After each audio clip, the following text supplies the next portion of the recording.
If you tell me you own 1% of the apartment houses in the United States and you offer a 1% interest, so I'll have a 1% interest in all the apartment houses in the country, and you want another $25 billion or something, I'll write you a check. It's very simple. Now, if you told me you owned all of the Bitcoin in the world and you offered it to me for $25, I wouldn't take it, because what would I do with it?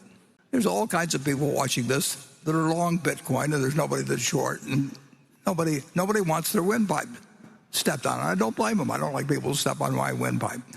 But I would say this, that if the people in this room owned all of the farmland in the United States, and you offered me a 1% interest in it, and you said, for a 1% interest in all the farmland in the United States, pay our group, well, let's see, 10 trillion, pay us this bargain price, $25 billion.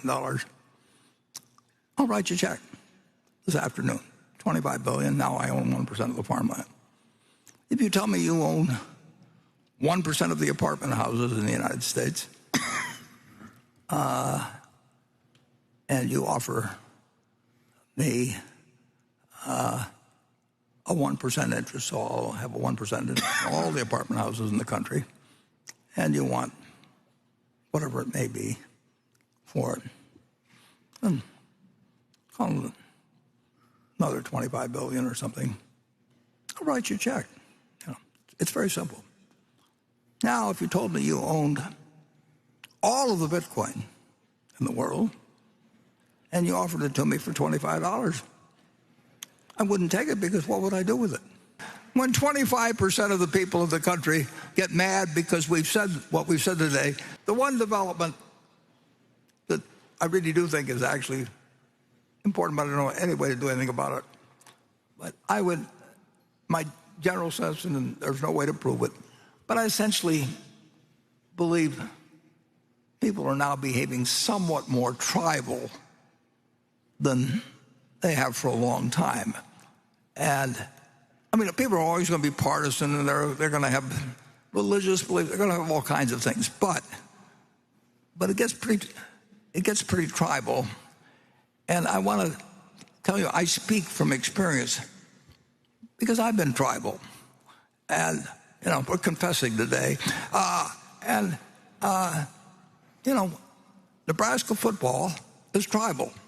And when I watch a television set and I see our guy Nebraska step out of bounds by a foot, but somehow the ref misses it and calls it in, and then they show 6 replays, I'll continue to believe it was in, even though it's right in front of my eyes. They stepped out. That's tribal behavior. And it's fun. I mean, participate in. But it can get very dangerous when one group of people say 2 + 2 is 5, and another say it's 2 + 2 is 3, and they're going to give you those answers if you call them. And the interesting thing is, to me, at least, and partly because of my age, but I actually think that, just from memory, that the last time that the country was seen as tribal was actually when I was a kid and Roosevelt was in. Either you hated Roosevelt or you loved him. If I've got all the Bitcoin, I'm back where whatever his name was, who may or may not have existed, was 15 years ago. If I've got it all, he could create a mystery about it. But everybody knows what I'm like. I mean, so if I'm trying to get rid of it, people will say, well, why should I buy some Bitcoin from you? I mean, why don't you call it Buffett coin? Make your own or something. What? Do something. But I'm not going to give you anything for it. And you'd be right, incidentally.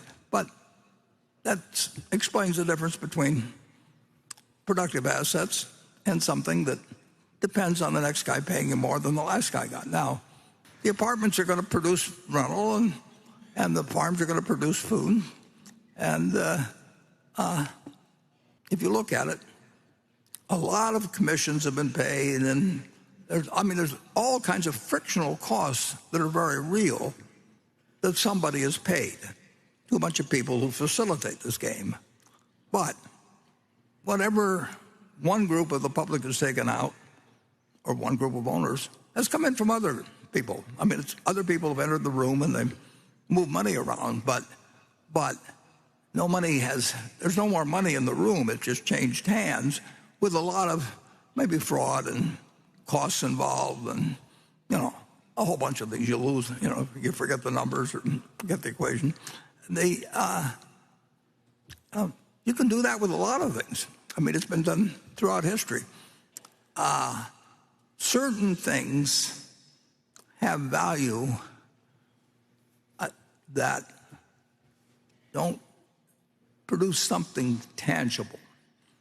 You can say a great painting, probably will have some value 500 years from now. May not, but the odds are pretty good. Assets, to have value, they have to deliver something to somebody, and there's only one currency that's acceptable in the United States. You can come up with all kinds of things.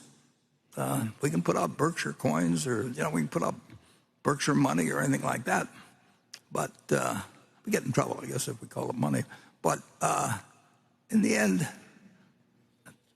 this is money, and there's no reason in the world why the United States government, whose currency people prefer, there's just under 2.3 trillion just of these little pieces of paper floating around some places, 7,000 for every man, woman, and child in the United States. And of course, most of them probably aren't in the United States. Who knows?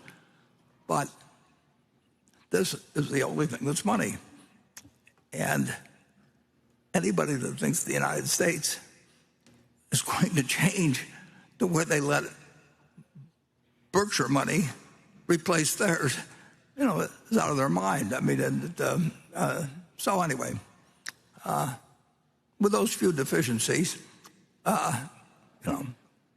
you can, whether it goes up or down in the next year or 5 years, 10 years, I don't know. But the one thing I'm pretty sure of is that it doesn't multiply, it doesn't produce anything. It's got a magic to it, and people have attached magics to lots of things.